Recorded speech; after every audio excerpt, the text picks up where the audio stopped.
Sejak kemunculannya, internet memang telah merubah kehidupan manusia secara drastis. Menurut perkiraan terbaru, terdapat 328 juta terabyte data baru setiap harinya di internet. Namun, pernahkah kamu bertanya bagaimana website sosial media seperti YouTube, Instagram, TikTok, dan kawan-kawan bisa menjadi website yang dinamis dan interaktif bagi penggunanya? Karena kita tahu bahwa dulunya, internet hanyalah kumpulan dokumen statis yang hanya bisa dibaca. Nah, JavaScript yang sudah berjasa dalam membentuk revolusi internet 2.0. JavaScript sendiri merupakan bahasa pemrograman yang diciptakan oleh Brendan Eich pada tahun 1995. Beliau diminta untuk membuat bahasa pemrograman script yang mudah dipelajari. Nantinya akan digunakan untuk browser Netscape yang sedang dibuat. Dan pada akhirnya, beliau berhasil menyelesaikannya hanya dalam 10 hari. Hal itu karena beliau terus mendapatkan tekanan untuk bersaing dengan perusahaan Microsoft yang pada saat itu juga sedang membuat browser, yaitu Internet Explorer. Dan pada akhirnya, lahirlah bahasa pemrograman bernama Mocha. Mereka menamainya Mocha karena alasan marketing. Dan beberapa bulan kemudian, mereka mengganti namanya menjadi LiveScript karena alasan marketing. Dan beberapa bulan lagi, mereka mengganti namanya lagi menjadi JavaScript yang kita kenal sekarang. Sekali lagi, karena alasan marketing. Melihat kesuksesan JavaScript, Microsoft pun akhirnya melakukan tindakan ATM atau amati, tiru, maling terhadap JavaScript dan mereka membuat versi mereka sendiri bernama JavaScript yang kemudian ditanam pada Internet Explorer 3.0. Sehingga hal ini mengakibatkan perang browser karena JavaScript milik Microsoft berbeda dengan JavaScript racikan Netscape.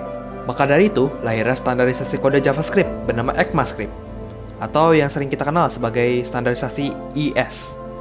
Pada Mei 2009, seorang pemuda bernama Ryan Dahl membuat proyek Node.js menggunakan engine V8 milik Google.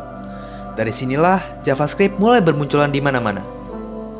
Menurut survei Stack Overflow tahun 2023, saat ini JavaScript masih menempati posisi pertama dalam bahasa pemrograman yang paling sering digunakan. JavaScript pada awalnya dibuat hanya untuk bagian front-end website.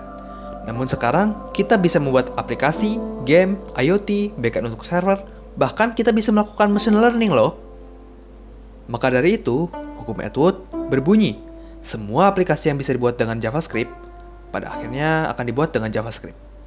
Oh iya, tolong jangan bingung ya, antara bahasa pemrograman Java yang kita gunakan untuk bermain Minecraft, dan juga JavaScript. Yang pasti JavaScript itu bukan aksara Jawa ya. Ada beberapa cara penulisan JavaScript dalam HTML. Yang pertama, yaitu metode embed. Di sini, aku akan menulis struktur standar HTML.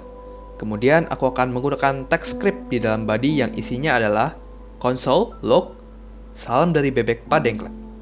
Untuk melihat outputnya, kamu harus membuka Inspect tab dalam browser kamu. Kemudian, cari menu console. Nah, sudah terlihat tuh, salam dari bebek padengklek.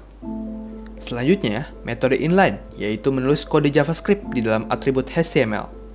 Biasanya, ini digunakan untuk memanggil fungsi event tertentu. Ya, seperti tombol ketika diklik. Di sini, saya menggunakan tag button dan memasukkan kode JavaScript ke dalam atribut onClick.